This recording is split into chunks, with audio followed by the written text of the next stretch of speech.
When I think of real, I don't want to say titans of kind of industry thinking, but strategists that really influenced me. I mean, going back to the 90s, Jeffrey Moore, Crossing the Chasm. I realized that those books are more than 20 years old. But this basic idea of understanding that it doesn't happen all at once, right? That for most people, they look to other people for the products and services that they use to gain confidence. And by the way, in fintech, this is even more true because money is always a trust business, as well it should be. And so I think the counterintuitive thing when you're trying to build this big idea, you have this big idea that the whole world could be different, that millions of people could be using your service or billions. And yet you don't start with billions. You don't even start with millions.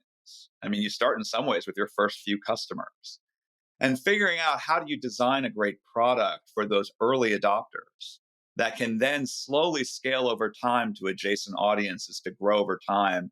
Jeffrey Moore thought of these as bowling pins that you knock over as you grow.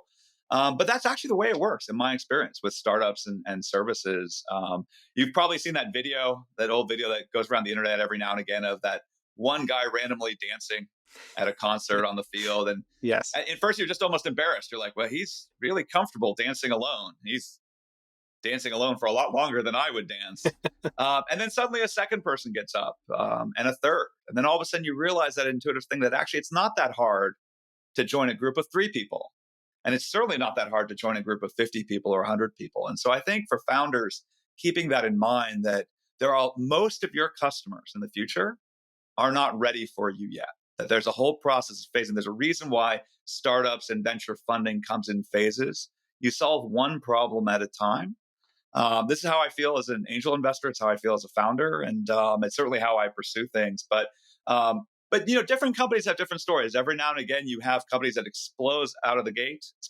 Sorry, and reach a large audience, and you get this amazing opportunity to then say, well, what do we do with this platform? Like Acorns to me is amazing, right? An app that started with such a simple idea. I mean, just an idea that's been around for 100+ years, right? Like, I mean, you remember the beginning of that movie Up, Yes. Pixar, right? It's like putting a little bit of spare change in that jar. And so Acorn says, hey, there's an app for that. And all of a sudden, millions of people discover that even though they used to have trouble saving money, that now thanks to Acorns, money they never saw, they have 100, $200 at the end of the month. Fantastic.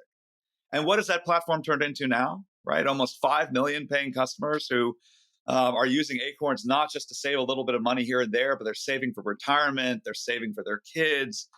It's really a phenomenal platform. And so I see every one of these products as the chance to build a platform where you have real power to help people with a whole host of problems. And I hope, by the way, that Daffy ends up being the same thing for giving.